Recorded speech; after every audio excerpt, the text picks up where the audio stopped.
डैनकाशी news channel, सच है तो बोलेगा। वाराणसी के विकासखंड सेवापुरी क्षेत्र के सत्तनपुर गांव में चकबंदी विभाग की ओर से आयोजित 3 दिवसीय शिविर का शुभारंभ होते ही हंगामे की स्थिति बन गई। पहले ही दिन चौपाल स्थल पर सैकड़ों किसानों की भीड़ उमड़ पड़ी और चकबंदी प्रक्रिया में अनियमितता व पक्षपात के आरोप लगाते हुए किसानों ने जोरदार विरोध प्रदर्शन किया। किसानों का आरोप है कि चकबंदी के दौरान भूमि का बंटवारा निष्पक्ष नहीं किया गया। सड़क किनारे और बेशकीमती जमीनें प्रभावशाली व संपन्न लोगों के नाम कर दी गई, जबकि गरीब किसानों की उपजाऊ भूमि को बंजर व ऊसर घोषित कर दिया गया। इससे किसानों में भारी आक्रोश देखा गया। ग्राम निवासी अशोक कुमार भारती ने कहा कि चकबंदी प्रक्रिया में गरीब किसानों के साथ खुला अन्याय हुआ है। उन्होंने आरोप लगाया कि लगभग 20 एकड़ उपजाऊ भूमि एक निजी डिग्री कॉलेज को दे दी गई, जबकि गरीब किसानों की 10 से 12 बीघा जमीन बिना समुचित जांच के खारिज कर दी गई। उन्होंने चेतावनी देते हुए कहा कि यदि आकार पत्र 23 को तत्काल रद्द नहीं किया गया तो गांव में गंभीर स्थिति उत्पन्न हो सकती है। वहीं अनूप कुमार त्रिपाठी ने आरोप लगाया कि चकबंदी से जुड़े कई आदेश फर्जी हैं और विरासत के नाम पर एक पक्षीय निर्णय किए गए हैं। गलत मालियत निर्धारण के चलते कई परिवारों को भारी नुकसान उठाना पड़ा है। किसानों ने नहर व सड़क किनारे की जमीनों की दोबारा मालियत तय करने की भी मांग उठाई। इस संबंध में चकबंदी अधिकारी अजय कुमार तिवारी ने बताया कि जिलाधिकारी के निर्देश पर सत्तनपुर गांव में 3 दिवसीय शिविर लगाया गया है। शिविर में किसानों की सभी शिकायतें सुनी जा रही हैं और प्राथमिकता के आधार पर उनका निस्तारण किया जाएगा। उन्होंने किसानों से अपील की कि वे अपने दस्तावेजों के साथ आवेदन दें ताकि निष्पक्ष जांच कर आवश्यक कार्रवाई की जा सके। आज वाराणसी जिले के सेवापुरी विकासखंड क्षेत्र के सत्तनपुर गांव में मौजूद हूँ। आज यहाँ पे किसानों के बीच में चकबंदी विभाग की ओर से यहाँ पे एक चौपाल लगाया गया। तस्वीरों में देख सकते यहाँ पे क्षेत्र के गांव के तमाम यहाँ पे किसान मौजूद हैं और यहाँ पे तमाम जो चकबंदी विभाग के अधिकारी सीओ सहित पहुंचे हैं। यहाँ पे किसानों से वार्ता कर तमाम समस्याओं का निस्तारण कर रहे हैं।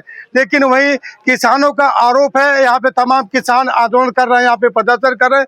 उनका कहना है कि तमाम यहाँ पे जो आकार पर 23 को रद्द करो, तमाम समस्याओं को लेकर के यहाँ पे प्रदर्शन कर रहे हैं। आइए इसको लेकर के यहाँ जो किसान हैं हम उनसे बात करते हैं। आज यहाँ किसान यहाँ पे प्रदर्शन कर रहे हैं। क्या मामले लेके प्रदर्शन कर रहे हैं आप? बहुत जायज है प्रदर्शन सर, क्योंकि इस ग्राम सभा में बहुत बड़ी धांधली हुई है, बहुत अनियमितता हुई है, जो कि कह नहीं सकते। चकबंदी विभाग के लेकर जो अनियमितता हुई है सर, हम अपना बात बता रहे हैं सर। आज यहाँ पे कैंप भी लगाया गया है चकबंदी के। जी, उसी में बताने जा रहे हैं, थोड़ा सुनिए आप। हमारे यहाँ 20 एकड़ जमीन राजस्व निरीक्षक का जो कि आदेश है वो डिग्री कॉलेज को दे दिया गया है, बलदेव डिग्री कॉलेज को, क्योंकि वो धन पशु हैं। और हम गरीब को 1976 में ही राजस्व निरीक्षक के द्वारा जमीन दिया गया है। 10-12 बीघा है, जो कि गरीबों का है। निहायत गरीब लोग हैं सर, हमारे साथ कुछ लोग नहीं दिखा देते।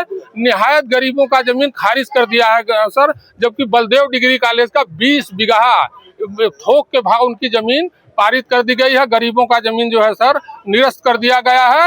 आनंद कर दिया गया है। जी, खारिज कर दिया गया है कि फर्जी है। और वही आदेश वही भूमि प्रबंधक समिति का आदेश है डिग्री कॉलेज का, और वही सुपरवाइजर कानून को द्वारा उनको भी आदेशित किया गया है। उनका 20 बीघा नहीं खारिज किया गया है, लेकिन यहाँ गांव के किसानों का सर 10 बीघा जमीन खारिज कर दिया गया है। यहाँ पे किस तरह के यहाँ पे गांव में कैंप लगा है, क्या मामला है? कैंप लगाया गया है, बहुत से किसानों का खारिज दाखिल नहीं हुआ है, वरासत नहीं हुआ, उसी को लेके कैंप लगाया गया है हमारे गाँव में। और तमाम यहाँ किसानों का सारा विरोध आकार पत्र 23 को ही लेके किया गया है, क्योंकि उसे अगर रद्द कर दिया जाए तो सारे किसान खुशहाल हो जाएंगे।